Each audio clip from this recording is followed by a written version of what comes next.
From Beyond Marketing, it's the 20-Minute Call, a podcast about the dreamers, boundary pushers, rebels, and champions of the skydiving industry. Each episode is a narrative journey highlighted by the highs, lows, and luck that the skydiving industry delivers, as told by the most influential people within the sport. If you've ever dreamed of becoming a skydiver, perhaps opening a drop zone, or becoming the next world champion, check out the 20-Minute Call hosted by me, James LeBarry. My guest today is not only a decorated skydiver, but an iconic figure in competition formation skydiving. Jen Davidson, a distinguished former member of the elite U.S. Army parachute team, the Golden Knights, has showcased her skydiving expertise in some of the most high-profile jumps worldwide, including an awe-inspiring jump at the Statue of Liberty and multiple high-profile stadium jumps as part of the demonstration team. Throughout her remarkable career, Jen has claimed multiple national and world championship formation skydiving titles, solidifying her legacy in the sport. Since retiring from the Golden Knights, Jen's commitment to pushing boundaries hasn't slowed down. She recently completed flight school and now pilots Black Hawk helicopters, a testament to her drive and adaptability. Jen's journey is marked by a relentless pursuit of excellence and professionalism. Her leadership and mentorship have left an enduring impact on those around her, both in skydiving circles and beyond. With a hunger for learning and a love for the sport that knows no bounds, I'm honored to welcome Jen Davidson to the 20-Minute Call podcast. Oh, thank you. I appreciate that. And I appreciate you sitting down with me and asking me to do this. This is great. And it's my honor. Let's talk about your most recent accomplishment. You and your teammates won gold at the World Meet last week. And it wasn't easy. No, it wasn't. I just came on board in after I was in flight school until March. So they contacted me at the beginning of the year to see if possibly I could fill in the slot. And I wasn't 100% sure when I was going to be graduating. That kind of thing you don't really know until you're a lot closer to the date. So I kind of gave them all the information I could, and it was very clear, like, if it would be more beneficial to you to go in a different direction, like, I completely understand because of what my availability was and kind of the unsurety of it all. So they did decide to go with me. I was not able to do the indoor earlier in the year, so they picked up an old teammate of theirs, Morgan Womble, for that. And I think they did great. They had a great time with that. And then I got back in March. We got a little bit of tunnel time and immediately went to Macau for the indoor in China, and where we faced China for the first time, and no one really knew what to expect. But that team ended up they were coming to the World Meet, the outdoor World Meet this year. So we had, they kind of put a stomping on us a little bit in the indoor. They had a great showing and no one really knew what to expect. So we had to get to work, jumping. We started jumping in May, and then we had until the World Meet this month, to get what we could. So we were able to put together about 400 jumps. And then just see, we just did everything we could, and we just had to see where the cards fell. I understand that the Chinese didn't show up at the World Meet, but like a day or two before the competition even started. I think there was some speculation as to whether they were going to show up, even though they had been registered. Do I have that right? Yeah. They, we had been there for quite a while. My team, we kind of, as we went through the season, we kind of learned about ourselves. Like, we do well when we have a pretty big build up into competition. So we got there early and we did, I think, 30 training jumps on site, just to kind of get that build up and get to a place where we felt ready to perform. And I think they showed up, I believe it was, a day and a half early. So I know in the back of my mind, I was wondering, like, because you never know with stuff like that, with the political situation as it is, like, if there's going to be any issues, them getting into country or what goes on, with in kind of those top tier decision maker levels. But yeah, they showed up, and I know they got a few jumps, but each team knows kind of what they need to do to perform. So I assumed that they took that all into consideration when they were making their decisions as well. It's interesting. The narrative always has been, or for a long time, the French teams have been part of the narrative of Arizona Airspeed. They've been the narrative of the Golden Knights, certainly with 8-way. And then suddenly we got these new ladies on the block that it's almost like shrouded in mystery. Are they coming, and how good are they going to be? Knowing that you all got beat by them in Macau in the indoor meet, what was the internal discussion with the team in terms of how to prepare for a competitor that you know so little about? Well, that's one of the things about the FS discipline that we are in. It's all offense. There's no really so we just had to train. We just wanted to be the best that we could be, to put on a showing the best that we could do. And it didn't, at some point, it doesn't really matter what your competitors are doing. They will come and do the best that they can do. And at the end of the day, it's whatever team has been able to train to get to where they need to be. If they didn't show up, it could have been different, but we would have had the same showing that we had either way. Let's talk about that for a moment. I want to say it was Kirk Werner, or maybe it was BK, mentioned the same thing. You're always on offense. But how do you know there's a line of how offensive you can be, right? How hard do you charge? Where does the team determine sort of the comfortable pace in terms of how aggressively to go after a certain dive flow? So that's, I think, one of the, obviously when you're training, you're of course wanting to see all these transitions from A to B and A to C and A to D, and you want to see as many of those as you can in as many configurations as you can. I think a big part of training is finding where that level lies for each team. And it's going to be different for each configuration. Every team has kind of a sweet spot. And that's part of what you're training for, is to kind of determine how much you can push it, because you want to get right up to the line as, right on that line, but before you fall apart. So if you can be on that line and then fall apart at 37 seconds, that's perfect. That's where you want to be. When I had communicated with you before this interview, and I wished you congratulations, and you said, "Oh, what a relief." Was there a lot of pressure? Yeah, I think anytime you're going into this high visibility, high level competition, there is a lot of pressure. And I think to really compete at your best, there needs to be a lot of pressure. Like, I've talked to a lot of people about that. The round one jitters and the nerves that you get. But I think that as an athlete matures, they don't stop getting that nervousness. They just learn how to channel it, and they trust it, and they know that they need that feeling to really be able to perform at their best. I'm always fascinated with flow state, and I love talking to elite athletes like yourself about how to quiet the mind to allow that to happen. But then if the moment you start getting conscious about trying to make it happen is when it doesn't happen. It's sort of a reverse psychological aspect. But then combined with the fact that it's hard to get into a rhythm when there is so many gaps in time between a jump, between any round, let's say.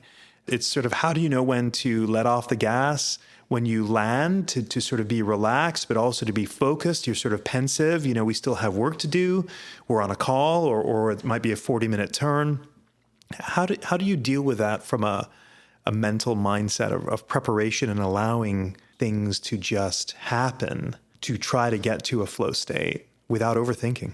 So part of an individual's preparation, a lot of times you'll have these smaller meets, you'll have nationals, you'll as you go through kind of your athletic career, you'll kind of develop what works best for you. I know some people really like to go off by themselves and listen to music, and some people prefer to just talk with people and to kind of get everything off their mind. And I know I have a lot of nervous energy on the ground, so I just like to just decompress. So typically I pack my own canopy. whenever I can, when we're not turning, stuff like that. But during competition, I don't like to. Like, I feel like I just have this, I don't want to have anything on my plate that I have to do.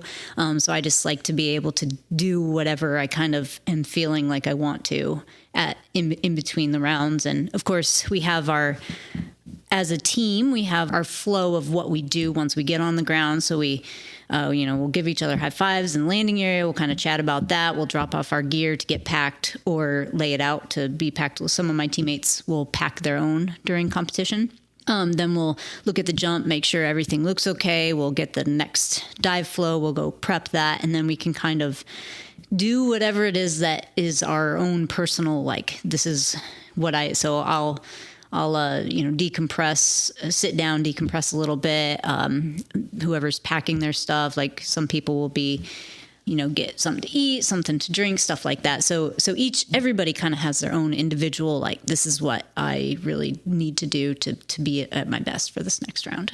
So we're talking to you right now at a very interesting time in your life. You are achieving high things.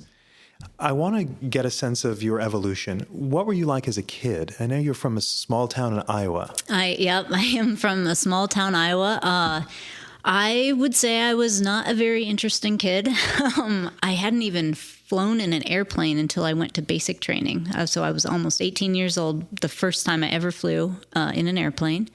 I played some sports, but not at a very high level. I love to read. I could sit still for 8 hours reading a book. I don't think that I really had come into like this place where I am now. Like, I didn't really develop that, I think, until I kind of got out. I went to college and I was like straight up just like looking for adventure, because I hadn't really traveled. I hadn't done, I had a very good childhood, but it wasn't anything that you would write home about. It was a very standard. I played some sports here and there. I got along with my siblings. My parents are still together, like nothing really of note with that. But then when the starter gun went off on my adulthood, I was off to the races. Why did you have that hunger, would you say, for adventure? I mean, if you grow up in a small town in a comfortable family life, you only know what you know. You don't know what you don't know.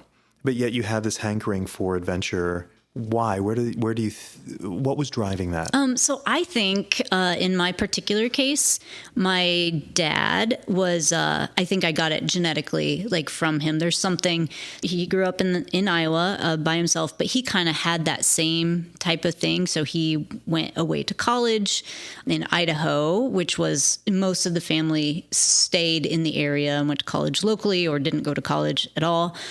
So he kind of had that. And I think that if he had maybe lived at a different time with different opportunities around, he would have done many of the same things that I'm doing now. So I remember when I was maybe 12, he did a tandem skydive, which I don't know that I'd known anybody else that had ever done a skydive at all. So he kind of always had that same thing where he was willing to get outside of his comfort zone. And so I think that I got that from him. And I just had never had the opportunity to really kind of express it in any way until I kind of got out into the world and started like looking for these opportunities. Is your father living vicariously through you? Oh, absolutely. Yeah. Whenever I call home, he's like, oh man, he's like, nothing you say is ever going to surprise me. So he loves all the things that I do. Like, he's super happy about, he's very proud of me. How many siblings do you have, and what do they do? I have a younger brother and a younger sister. My brother works at a company that does metalwork type stuff, and then my sister is she works at a hair salon. And where in Iowa are you actually from? I'm from a teeny tiny little town. It's about 45 minutes east of Omaha, Nebraska. And I think it's like a town of 200 people. It's very rural. I had to travel 10 miles to a neighboring town to go to high school. So my combined high school class was about 150, with all the little towns sending their kids to this high school. Yeah, it's just a little speck in the middle of the Midwest in one of those flyover states.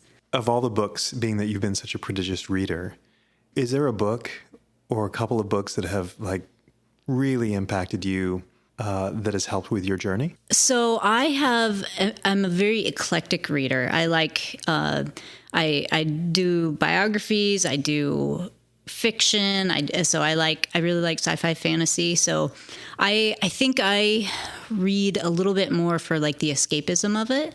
I kind of go for the brain candy stuff a little bit more. I enjoy, so Project Hail Mary by Andy Weir, which is it's a hard science fiction, but he wrote The Martian as well. That might be a little more familiar to you. Some of those, like, can't remember what so some of those type of books are really more of what I enjoy getting into, like good plots and storylines. Psychological thrillers I really like. So I tend to lean a little more toward that. And then occasionally I'll pick up something that will be nonfiction and have a little more. One of the books I just read was called Radium Girls. And that's a nonfiction book about the women in the 1920s that were painting the clocks for World War I, and they were using radium paint and kind of the stuff that they went. But that was really interesting. It was right after Nationals that I read that, and one of the warehouses that was in Ottawa, Illinois. And I was like, man, I wish I would have known that a week ago. I would have, because they have a statue there now and stuff like that. So some of that historical kind of stuff, like that was really interesting. But typically I'm going for a little more fiction, lighthearted, psychological thriller, stuff like that. Which I think makes sense with, you live a very busy life. What I'd like to understand about you, Jen, is you seem very, I don't want to say self-confident. I mean, you seem self-confident, but like very comfortable in your own skin. You remind me a little bit of my interview with Cheryl Stearns, whereby Cheryl says, there's no plan B. I'm just going to do this and I'm going to chart the course. And I feel like you are achieving at such a high level in the most, forgive me for saying this, and I don't want it to sound rude, but in the most ordinary, non-flashy way. It's like, I'm going to go do this. It very much seems like your goals are for yourself. No flash, not for anybody else. And then you just go do it. Have you always been that way, or when did this self-assurance actually reveal itself? Well, let me tell you, I really appreciate you saying that, because the imposter syndrome is absolutely a real struggle that I have had in my life. I think as a kid, I did not have I was not very self-assured. I got picked on a little bit. Like I liked school. I liked doing, like my spelling homework and stuff like that. I really enjoyed doing math. And before I got to high school, I was in a very small private class of like 20 kids. And it's hard to be kind of not, and I was not cool. Like not even, like I can't even play. Like I was not cool. So I did not have great self-esteem. And as becoming an adult, like that's always been kind of a struggle of mine, is kind of being confident enough to like speak out when I need to speak out, to stand up for kind of what I want to say or want to like make a point of, stuff like that. I think that at a certain point, I just like acknowledge, like I like to do things that a lot of people maybe don't. So one example of is I am absolutely obsessed with escape rooms. I love escape rooms. And again, like Matt he's a good man, because he puts up with, when I like a thing or I get excited about a thing, I get really excited about the thing. So he's a very good sport, and he'll let me drag him to a bunch of escape rooms whenever we travel, stuff like that. But that's one example. Like not a lot of people are that's not typical, especially I think of the crowd that we kind of run around with, that are a little more into the sensation seeking and skydivers, aviators, stuff like that. So at some point, I'm just put your hands up and be like, I am what I am, and I am gonna take the one life that I have, and I'm gonna enjoy it and do what I want with it. So this aviation track that I've been going, I think that I've kind of, it's not typical to go the rotary wing route. It's a little more maybe lucrative as looking at opportunities to go fixed wing, to fly airplanes instead of helicopters. but I want to fly helicopters. Like helicopters they're incredible. They're incredible machinery. Like all the aerodynamics that is kind of helicopter specific. Like I could just geek out about all that stuff. It's so cool to learn about and to be able to do the things in a helicopter that you cannot do in aircraft and in airplanes.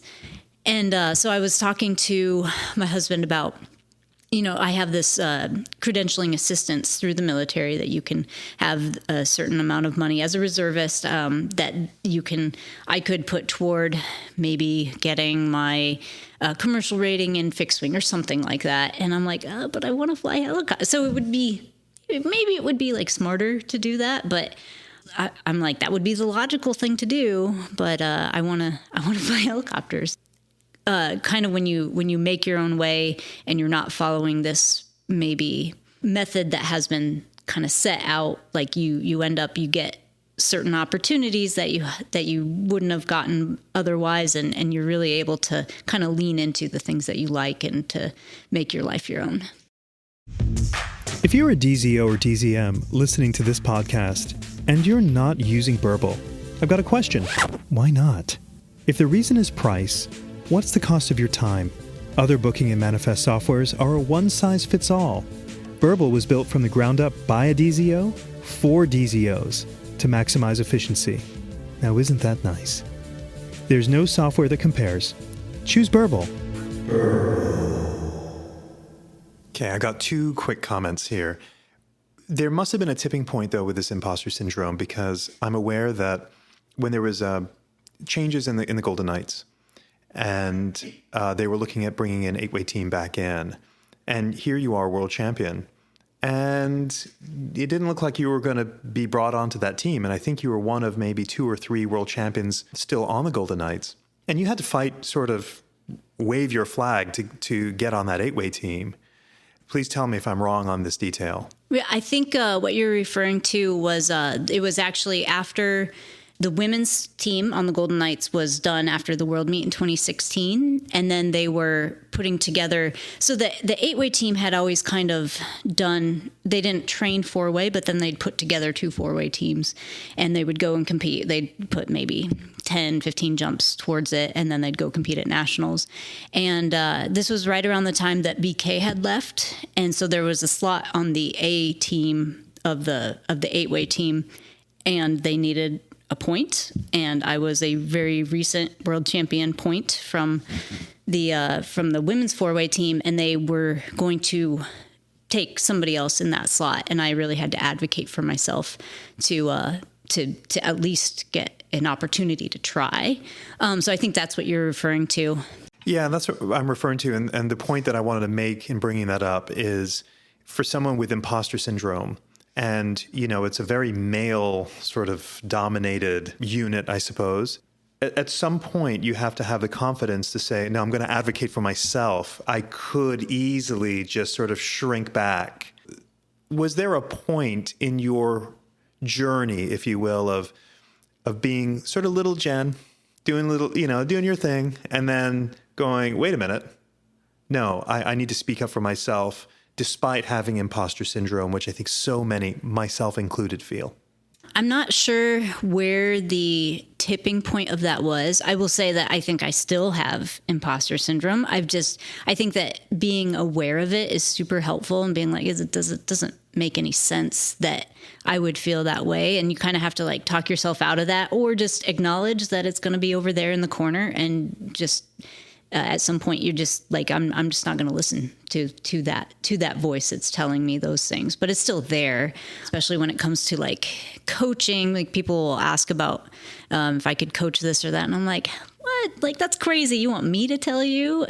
But you look around at what the people that are coaching, and I have the experience that a lot of them do. I certainly know enough, and just kind of talking yourself out of it, and just kind of ignoring that little thing in the corner over there that says that you're not good enough.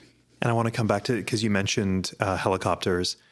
So for those that don't know you, when you left the Golden Knights, you ended up enrolling in to learn how to fly helicopters, Black Hawks specifically, which is what you've been doing for the last 14 months, I think, in flight school in Alabama. Yeah. And you just said, you geek out about it. You love it. Where does this love for helicopters or flying helicopters come from? Honestly, I have no idea. Like I mentioned earlier, I hadn't even flown in an aircraft at all until I was almost 18. But I do remember as a kid wanting to fly. So I think we went to like a fair or something, and they were doing, I think it was helicopter rides, but I don't think it necessarily would have been specific to that. And I was a kid, and I remember I wanted to do it so bad that my stomach hurt. Like I just thought it was really cool. And then, skydiving's aviation adjacent. Of course, you're in aircraft all the time. You're flying a wing. That kind of did fit into that kind of category for me. And then you go to a lot of air shows. I was on the demo team for 2 years, and we went to a ton of air shows, and you see all the jets and everything. And I did get my private pilot's license for fixed wing at that point. So I accumulated maybe 60 hours, some very low level, before I stopped kind of putting any hours towards that. But I remember seeing a heliobatics show at one of these air shows. And I just remember thinking, I need to learn to fly helicopters yesterday. They are so cool. And so I think I'm just drawn to the capabilities that helicopters have, and just being able to, set it straight down. There's just so much cool stuff about them. And I want to come back to, again, where I view you similar to Cheryl Stearns, in that, look, I have lots of things I want to do, Jen, but I have negative self-talk. I can find reasons why I can't do that, or I don't have the time, and that's where I'm fascinated. You just had this incredible career, and then you're like, well, hey, I'm going to go fly helicopters. And then you just go do it. For someone that has had imposter syndrome, and I know I've heard you say that while you're in flight school, your mentality is, I want to be the best pilot in the world. I mean, that's stuff that Tiger Woods says, you know what I mean? It's on an elite level. And yet you will also say, I'm totally normal. There's nothing, I think I've heard you say, there's nothing special. I think I've quote, there is nothing special about me, but you are, and I'm not trying to blow smoke here, right? But I'm trying to make sense of, because I want to be a high achiever. You are high achieving. You're saying, look, I don't have any special skills. I'm not I'm just following my curiosity, and then I go do it, but you do it at an incredibly high level. So what is my question? I suppose the question is, make me understand why you don't see obstacles, whereas so many people like myself do. So I think that at some point I recognize the difference between self-selecting and inability. So a lot of people, myself included, in the past, you look at these high achievers, and that's that those people are like celebrities, right? Like you mentioned, Tiger Woods. And then, once you kind of so when I got to the Golden Knights, I was like, well, this would have been in that category of things that other people that have this something special would have been able to do. And here I am. And then opportunities arise, and okay, we win a world meet in 2016. And all of a sudden, I'm a world champion skydiver. And I remember when I started skydiving, I barely knew what the world meet was. And I remember being like, that's what I want to go to the world meet. That's what I want to do.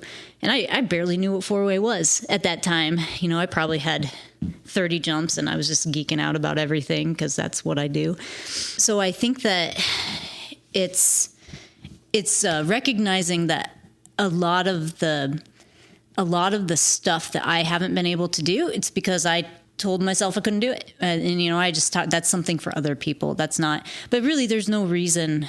I mean, for me, the reason that maybe I won't be the best pilot in the world. I'm not a natural. I'm a very average pilot. When I go do a thing, I I have a very average skill set in it, but I have a lot of enthusiasm. So as you're probably able to pick up, like I get super excited about things. I'm not shy about my excitement, and I can super nerd out about this stuff. So, but I wouldn't say like Tiger Woods has a phenomenal amount of talent, and he has the drive to put in the work.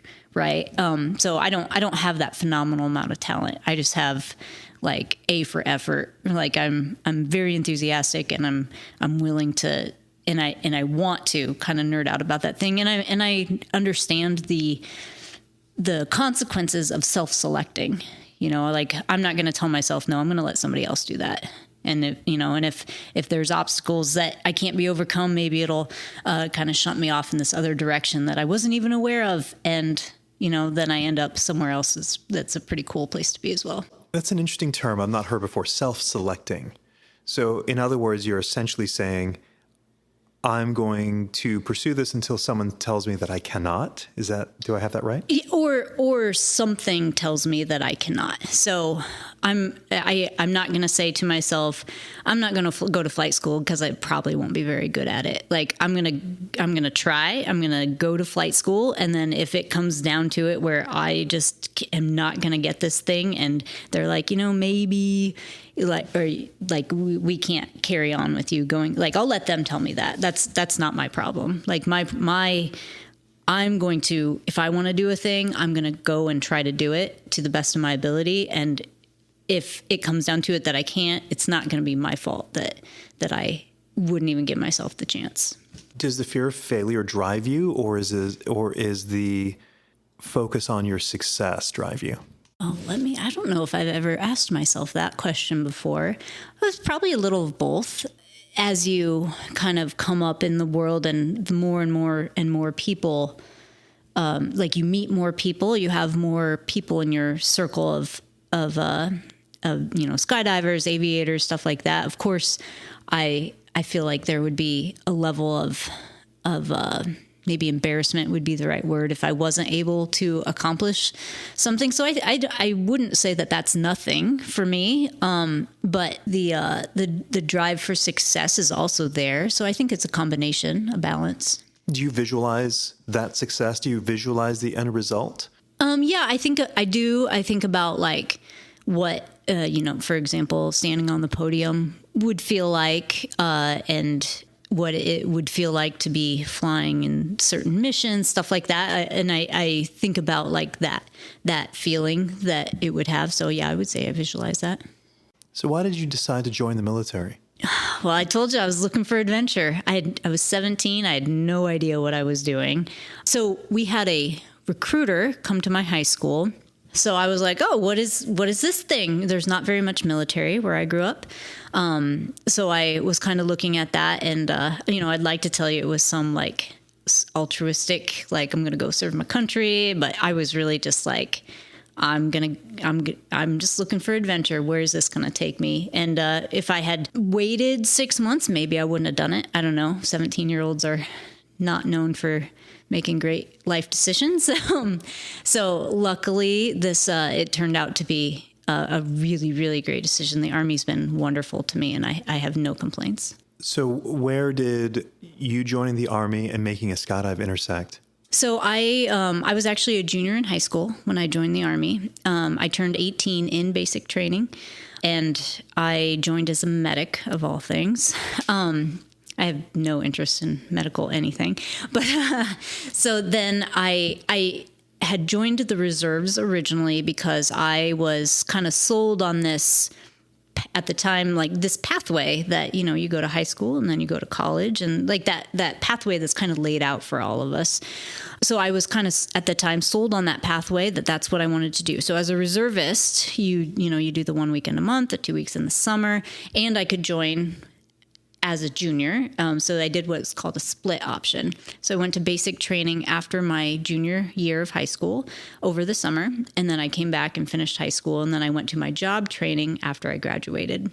Turning 18 in basic training, what is just another day, you're doing your ruck marches and you're getting up and you're shining your boots. At the time, they don't have to shine boots anymore, but the boots are are made of different materials, so they're not shineable now. When I got out of basic training, I was like, well, I need to celebrate turning 18. So I went and did a tandem skydive. And then I, went back to high school. No big deal. Skydiving as a thing that people didn't even enter my mind. Like, obviously the person I went with was a skydiver, and I don't even remember who it was, but they did that as a hobby or consistently, clearly, but I never considered it. So I went to my senior year of high school. I graduated. I went to college. And then, as I said, I was looking for adventure. So I studied abroad one summer, and then I went to New Zealand and did this conservation project the next summer. The following summer, I applied for a seasonal job in Alaska, like at a resort or something, because I thought that would be cool. And I didn't get the job. I kind of shifted gears a little bit, and there was a woman in my class that was a skydiver. And so I was like, let me give that a try. And I had, by that time, I had 3 tandems. I'd gotten like unrelated to each other. It wasn't because I was like, I remember that thing. It was just kind of, let's go do a tandem. All right, let's go do that. So I went through AFF at that point, but it was because I had not gotten this other job that I was trying to. So it could have been anything. Like I could have ended up being a parasailer or a mountain biker or something like that. But I think it just so happened that skydiving caught my attention first. So you were in the reserves, during this period of time. Yep. So I was in the reserves going to college, like on campus. So I started jumping, and then that was right before I graduated. So I went to the University of Iowa. And so I started jumping in April. I think I graduated in May. And then I jumped all summer. And then I ended up I had reclassed right before that. So I was done being a medic, and I transitioned to psychological operations specialist, which is what my MOS was the whole time when I was on the team. And then I got a deployment. So I went to Iraq for 8 months. And I drove everybody crazy talking about skydiving my whole deployment. And then when I got back, I essentially had made my decision that I was going to try out for the Golden Knights. And so I skydived all summer, and I ended up going to tryouts that fall, the fall of 2008, with about 300 jumps. Okay, so let's pause for a moment. For those that are listening that have been in the military, please forgive me. So I've never been in the military. Fascinated by it. But, I grew up watching Hogan's Heroes or was it Gomer Pyle? And, when you look at basic training, it looks awful. I mean, it just looks awful. I mean, you're just getting yelled at, and, obviously, you got to toughen up but I don't see any appeal to it. Make me understand the appeal of going through that. And were there any periods of time that you thought, oh, this is not for me, this is not fun? And as well as the deployment to Iraq, I mean, that's super scary as well. Can you give me some insight to your thinking during that time? So, like I said, I was 17. I didn't know what I was doing. But I think that there's always this kind of, for a lot of people, like, can I do that? I want to try my hand at this thing and see how I could. So I think that was a little bit how I approached basic training. I don't think I had the self-awareness to wonder if it wasn't for me. Like I said, 17-year-olds aren't known for their good decision-making skills. So I probably never had that thought which was a good thing that I never had it, but it would have been a good thought to have, maybe.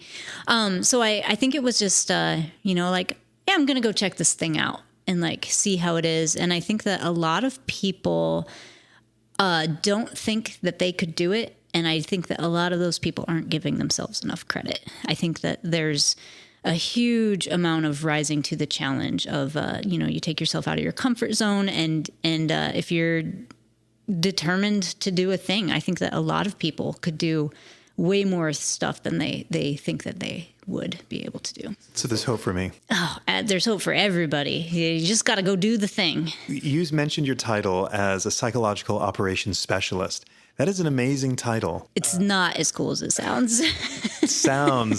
It sounds pretty cool. How do you go from medic into this field of work or profession? I don't even know what it really does. What it is really it's almost like advertising, but for behavior, which I mean, advertising is for behavior anyway, but you're looking at a culture and you are trying to kind of discern what makes this culture do the things that they do. And if you're trying to maybe elicit a certain type of behavior, like say, one of the things that we dealt with was people were shooting celebratory shots into the air. So that's a super dangerous thing. Like, you're shooting into the air, but the bullet's going to come down at some point. And so we had to get this idea across that that's a dangerous thing to do. But not all cultures are like ours. So the same message is not going to elicit changes in each culture equally. Over here, some people are going to be impacted if you say, like, don't do that, you're going to get in trouble. And some people wouldn't be affected by that. Some people would. And some people, you might have to say, well, don't do that, you're going to hurt somebody's family. And some people, so there's different kind of ways to influence behavior, and each culture is especially when you get out of kind of the Western world, it's a different kind of mindset. And so you have to, so that's kind of what psychological operations is. It's figuring out the best way to kind of bring out these behaviors that you're trying to elicit, because you can't talk to somebody in the Middle East the same way that you can talk to somebody in the United States and expect the same behavior change. It sounds like conscious empathy. Yeah, I mean, and certainly to a point, you need to have some kind of at least understanding and empathy of like what motivates people, like how to kind of get into like to understand what is important to people, and to kind of express this thing in the way that it's going to be the biggest impact. Sounds like an amazing skill to have if you're going to be a teammate on a championship level team. Oh, absolutely. And I think that, a lot of people have this skill. It's all about like tact and talking to people in like that you maybe disagree with in a way, even if you're saying the same thing, like you can say something in one way that is going to, they're just not going to listen. So I think that talking to people in a way that's going to make an impact is going to be the best way to approach something, even if it's maybe a less forceful message on the outwardly, right? Of all the things you could have done, what about this caught your attention that you wanted to pursue it? So when I was in college, I really the idea of like international travel really, really appealed to me. I'd never been outside the United States, unsurprisingly, after I've told you kind of I'd barely been outside the state of Iowa, honestly. That kind of international kind of application really appealed to me. So, and then and also with that, the medical field is terrifying. Like, it's just what can go wrong, and you could be in charge. And there's that imposter syndrome there, of course. And I wasn't doing anything medical on the outside. I really didn't feel like that was a good fit for me, and being able to keep up with all the continuing education and stuff like that. Whereas the PsyOp aspect was much more in line with kind of my interests. That ways that I could put forward that effort into that. Fascinating. What an interesting study. If you're a fan of the 20-Minute Call, I'd like to personally invite you to become a member of a budding community on Patreon. By becoming a patron of the show, you can join me behind the scenes to discuss options for future guests, chat about things we've already heard, and gain access to some show swag. Details on how to become a patron can be found in the show notes. I'd love for you to join me. Okay, on with today's show. You now have done 3 tandems. It sounds like, well, you were doing AFF as well. You became a licensed skydiver. At what point does the Golden Knights come on your radar? So when I started jumping, I didn't even know about the Golden Knights. But at some point, they had done a jump into, I think, an Iowa State game, and the skydivers at my drop zone had gotten some kind of interaction with them. That was a little bit before my time, but so when they maybe learned that I was in the Army, or at some point it came up in conversation about the Golden Knights, and I almost fell over. I think that I've told you I was absolutely just obsessed with this, and the idea that I could do this for my job was just mind blowing to me. I think my brain almost melted from finding out about it. It was a no brainer that was something that I needed to pursue. Once again, I'd like to join that team. I mean, it almost seems my narrative of your brain it sounds so matter of fact, right? It's like, I could do that thing. I'm going to go do it until someone tells you, no, you're just going to go do it. And you went and did it. How hard was it going through the process of joining the team? So the first thing that you do is you put together this packet, and it includes pictures of like your logbook pages. There's letters of recommendation. Maybe you had to write like an essay, or there's a bunch of, and some like documents, like military documents that you all send in. And then you get a letter of acceptance from the team. And so then from there you go on TDY. So anytime you're traveling and you're on active duty, so you're getting paid to be on active duty, because I'm still a reservist at this point. And then it's a 2-month assessment selection. You're jumping pretty much 6 days a week. You're jumping the big accuracy canopies, coming down to target accuracy. And most people that go through have never jumped that type of canopy. You're flat packing, 10 or 12 jumps a day. It's not what we would call like a gentleman's course. So you're doing PT, you're getting smoked, there's all this kind of, they're trying to put you in a stressful enough situation that your character comes out, is kind of what the intent is there, because they spend a lot of time together. They're looking, as we had spoken earlier, about trying to pick up the right candidates, understanding that you can teach people to skydive, you can build that skill, but you're really like wanting to pick up the right type of person. It's got a floating end date, so you don't know when it's going to be over, which is part of that stress.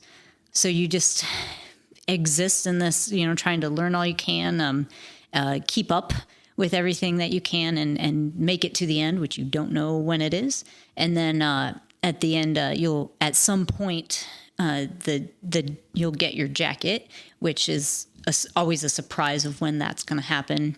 After that, it's just kind of getting everything in place to actually PCS to the team. So for me, that was, as a reservist, typically what the pathway for a reservist would be to go active duty, PCS to North Carolina, and then you live there now. For me, somebody somewhere high up in the reserves found out that I had made it, and they were very interested in keeping me as a reservist, representing the reserves on the Army Golden Knights. So the team actually created an AGR position for me. So active guard and reserve is that. So it's the same thing as active duty in all meaningful ways, except I'm still a reservist at that point. They created that position, so I moved, packed up my little Chevy Malibu, and I drove to North Carolina with everything I owned in there, and figured it out from there. Lots of people try out for the Golden Knights, and for those that are not skydivers listening to this, there's a few. My mom listens to this show. The Golden Knights are the elite of the elite. If you are in skydiving, there's a reverence for the Golden Knights because of the excellence, the way the team carries itself, representing the Army. There's a lot of people that try out for it. A lot of people don't make it. What were the ingredients that you have or that you exhibited that got you through versus so many that can't make the cut? I think that just kind of the same kind of thing that we were talking about for basic training. You just keep going. You're not going to quit. You're always trying to learn. You're being coachable, being a good team player. being a good person, stuff like that, I think really, really played a role into, because I was nowhere near the best candidate. I wasn't, we did lots of PT. I wasn't the fastest candidate. I always try to conduct myself in a positive way, to be a good teammate, stuff like that. And I would like to think that really played a role. So, Jen, you make the Golden Knights, and I think you were on the demonstration team. Is that correct? That's correct, for 2 years. So you're on the demo team, and I'm aware that one of the jumps you made was jumping, I guess, right next to or adjacent to the Statue of Liberty. That's correct. Extraordinary opportunity. Can you just take me behind the scenes? Like, I know the outcome. Yeah, you jumped at the Statue of Liberty, but how nerve-wracking is it to be jumping a demo onto such a small island, I suppose, but just the attention that gets. I mean, you are really, this isn't just like a Saturday jump into the Statue of Liberty. I mean, it's just so many eyeballs on you. How nerve-wracking is that? What is your mental preparation? Just take me through that. The fact that I was on that jump was a matter of timing. I was on gold demonstration team. The gold demonstration team got selected to do that jump.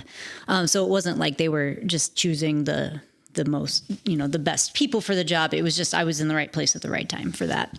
As far as the kind of pressure, it was really very similar to competing at the World Meet, as far as, when you're in the door of the aircraft and you're looking down, and this would be the same if you're landing in like a stadium or any type of landing that you do, you look down and you're like, there's no way I can do that. Like, that's crazy. And you're on the jump right now. Like, this is about to happen. And, I look down and I'm like, that's crazy. I can't even imagine that I would be able to do that. But then knowing that it's the same thing, you trust your training.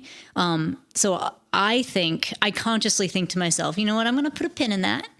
I'm going to put that thought over here. And I know when I get under canopy that my training is going to be there for me. And I know that even though it doesn't feel right now, that I have the capability to do that. And it's going to feel like my muscle memory is going to kick in when I'm in the place where I need it.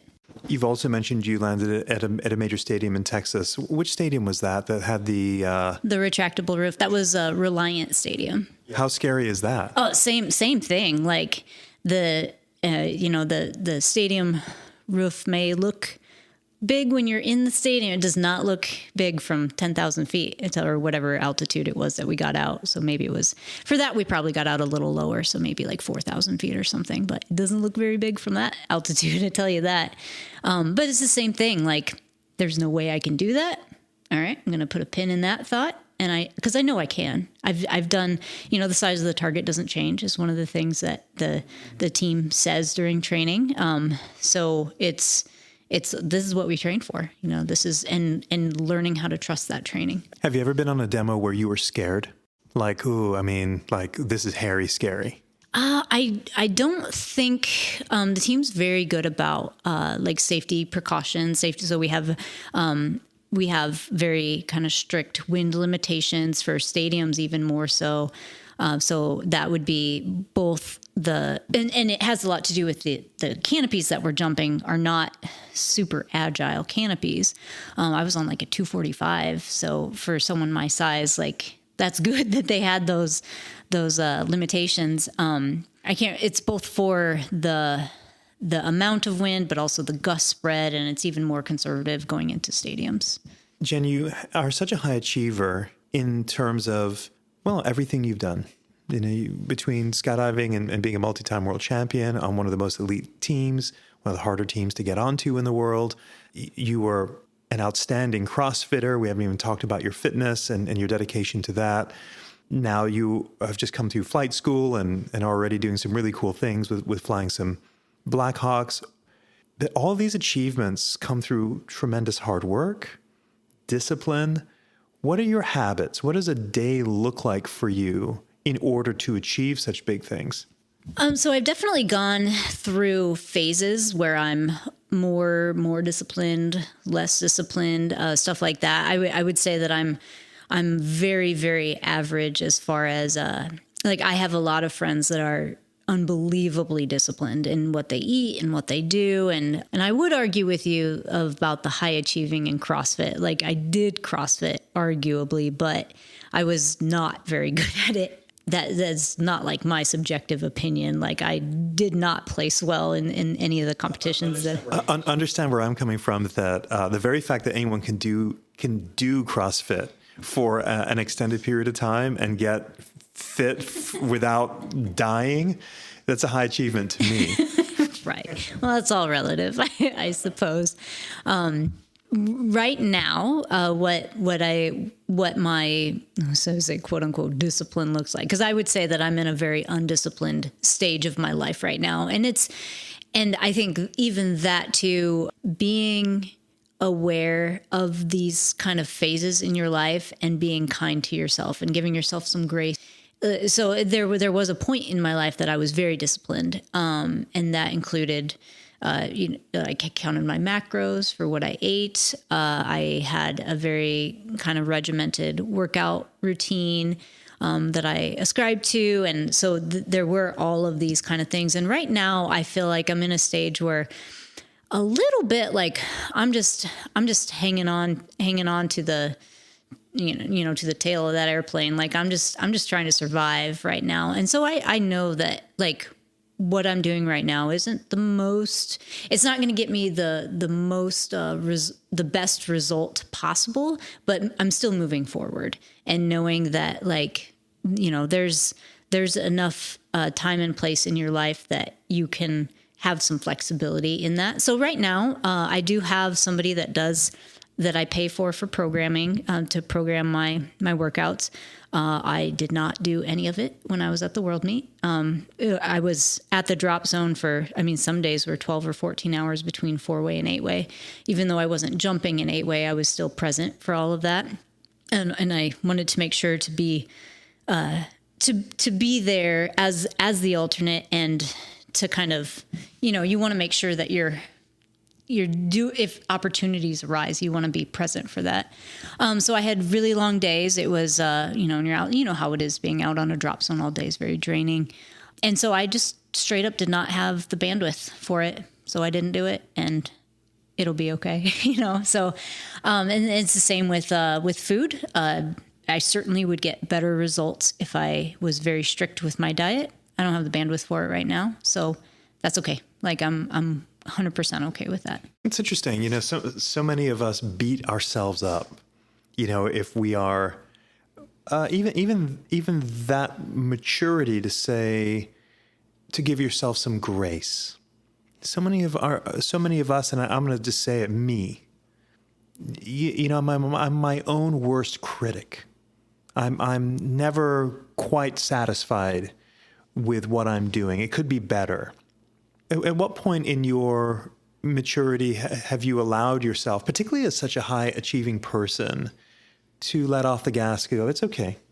So I would say that the peak of my physical fitness would have been probably 2017, 2018. And then I actually, when it was after the World Meet in Australia, and I kind of transitioned to weightlifting, which is, Olympic lifting. So that would be like the snatch and the clean and jerk, which are really, really fun. I was really, really terrible at it. But in doing that, it's a different type of fitness. So I kind of stepped away from the CrossFit stuff. And so I got less fit. I got better at the two lifts, but I got less fit in general because I was nerding it. Prior to that, I was super nerding out about the CrossFit stuff, and I was at the gym a lot because I wanted to be, and I enjoyed the community there and everything. And then after I kind of stepped away from that, so it took some time to kind of find that grace, and I was very hard on myself as well for, you look in the mirror and you compare yourself to your past, and you're not quite measuring up. And so it took some time for sure, and some effort to be in a place where I understand, like, I know what I need to do. I also know that if it's not worth the trade-off for me right now, then why would I do that? Because that type of discipline the results maybe add to your life, but the effort may take away from. So understanding that this is the choice that I'm making to be less fit is not necessarily, it may be adding to my life to have that. That's such good perspective. How do you have perspective when you're looking at yourself? Is there somebody that you're running things by in terms of your way of thinking? Or are you so sort of self-assured just to say, in other words, you have incredible self-awareness? I would say that I have a lot of people in my life that I surround myself with that are very healthy friends to have. So I have a lot of people that, and a lot of these I met at my gym. The gym, or I don't go there anymore, but I've met some really lifelong friends, and it was a very, very positive, healthy environment to be in. And so I think I owe a lot of that growth to those people and to the people that I surround myself with.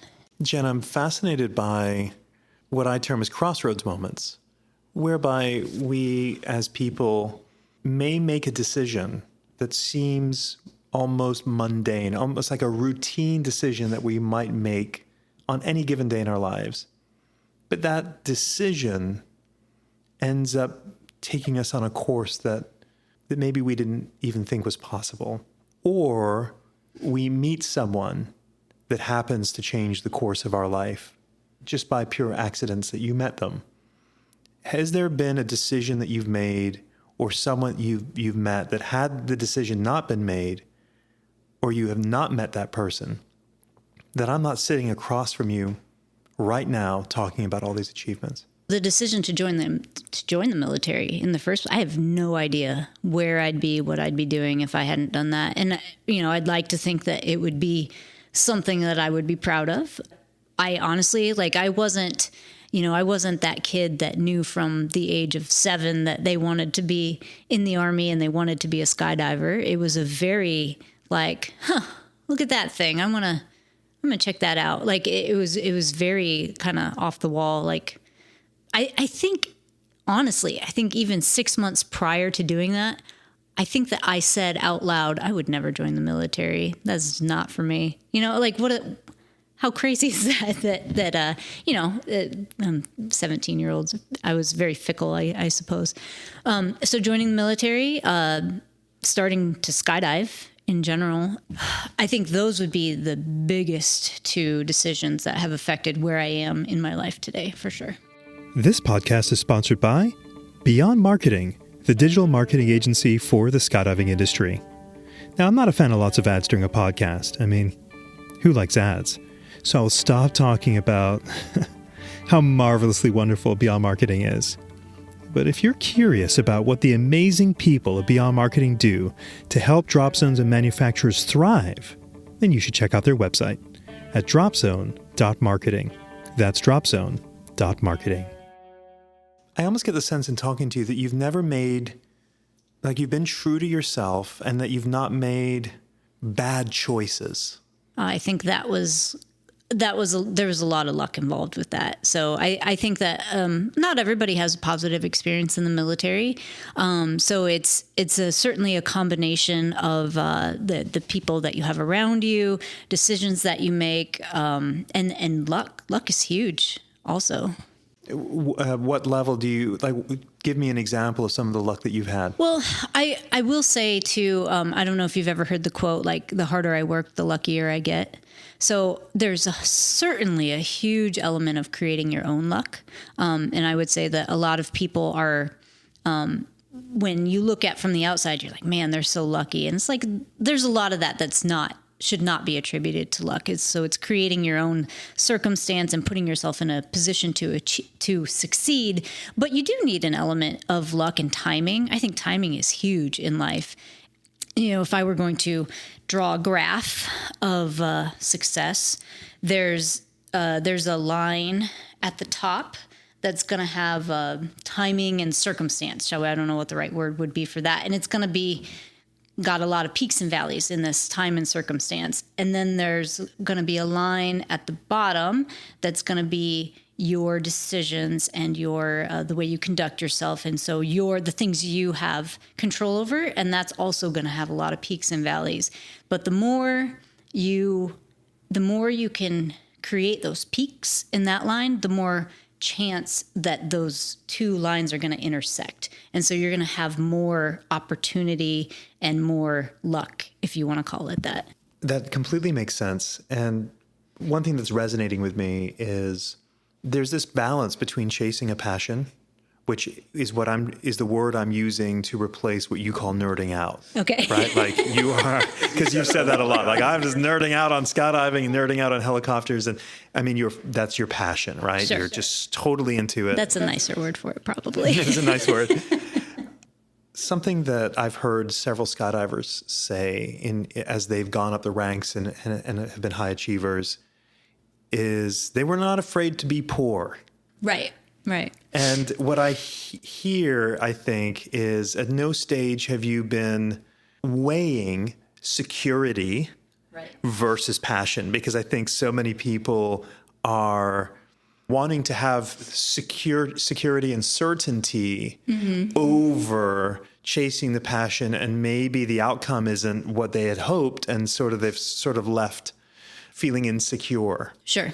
That just seems to be something that I'm getting from you is you are willing to just follow what the passion is calling for. As you said, hey, I should probably be flying fixed wing aircraft. I'm flying helicopters. Doesn't necessarily make sense for me financially in the long run. I could be a commercial pilot, but instead you're going a more uncertain path. Sure. And that takes courage.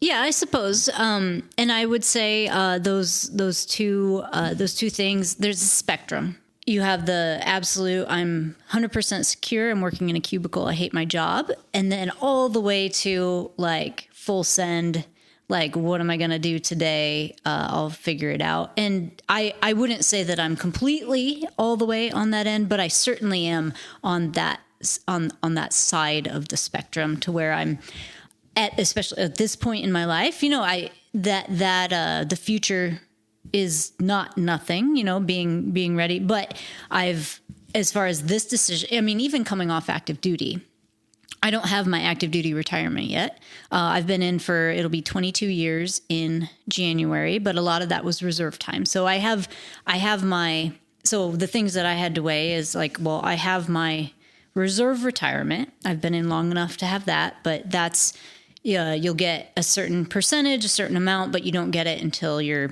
I think, 59 or whatever the age is.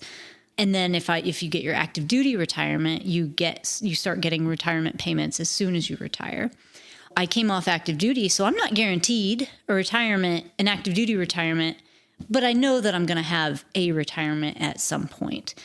I would definitely say that I am on that side of the spectrum, but I'm not all the way to the end where I'm being reckless with, being able to eat and have somewhere to sleep at night either.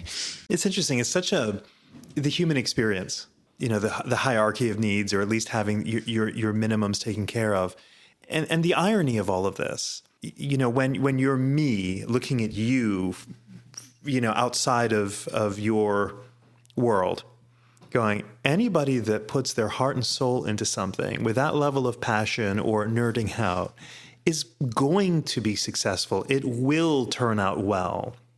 But yet so many of us are still fearful of trusting that, even though when you say it out loud, it makes so much sense. And I think that's my takeaway from our conversation today is I leave you feeling inspired to challenge myself maybe a little bit more of there are things that I want to do, Jen, that maybe I'm a little fearful of because I have worked so hard to get to a certain degree of security, but fearful to maybe take the leap that I used to take more often when I was younger.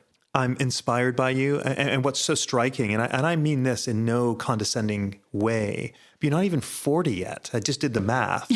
17, you've been in the military 22 years, roughly 39 years old. Yeah, I'll be 40 in June. I mean, it's amazing how much you've achieved, and yet you still have so much in front of you.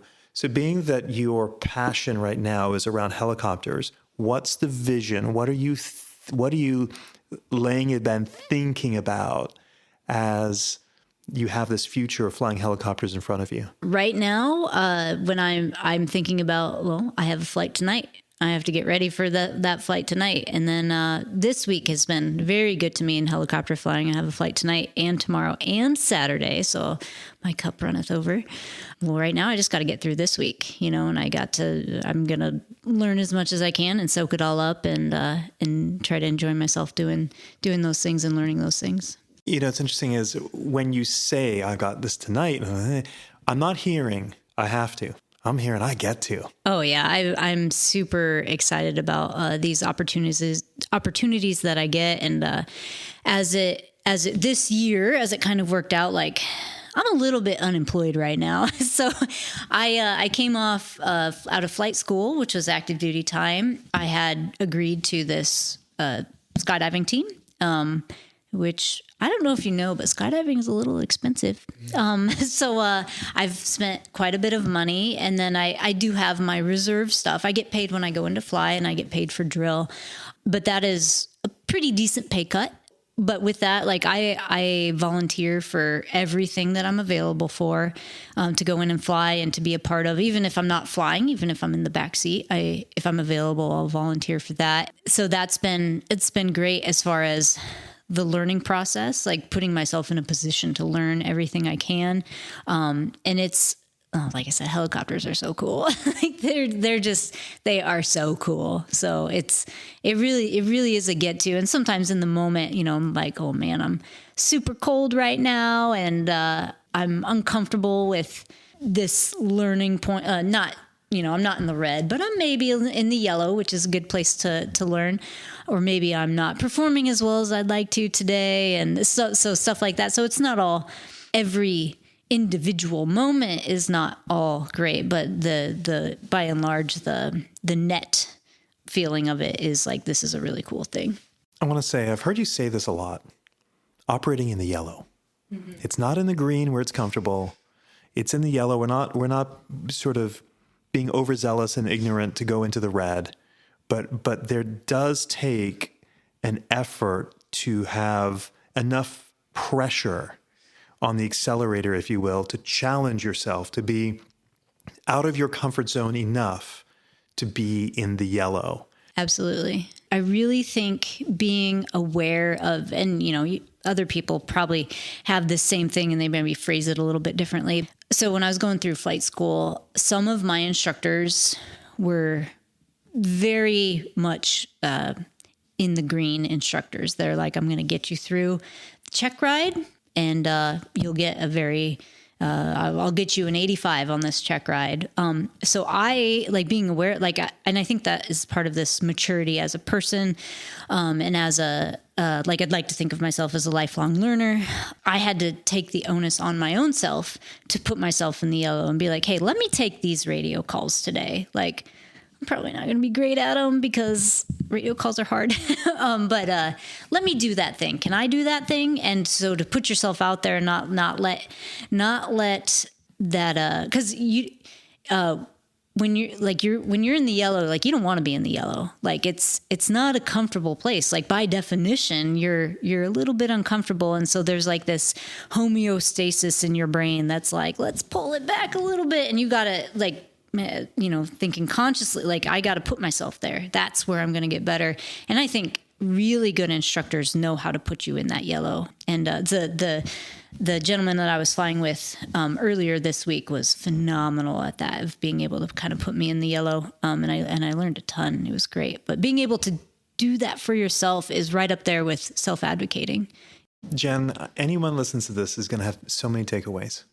I mean, there's so much wisdom in learning about your career. I'm absolutely inspired. My drive back will be very introspective, and I'm grateful for that. Thank you for your time. I can't wait to see your next chapter unfold. Oh, well, I really appreciate that. And thanks for having me. This has been a great conversation. And it's really, a lot of these conversations are really good for kind of putting some of these things into words and being able to like examine them my own self, kind of that's very helpful, I think, for me as well. Thank you, Jen. It was an honor. Oh, thank you. Thank you very much. Hey, everyone. Thanks so much for listening to the 20-Minute Call podcast. Please do follow us on your podcast app so you always have the latest episode, which is released every Monday.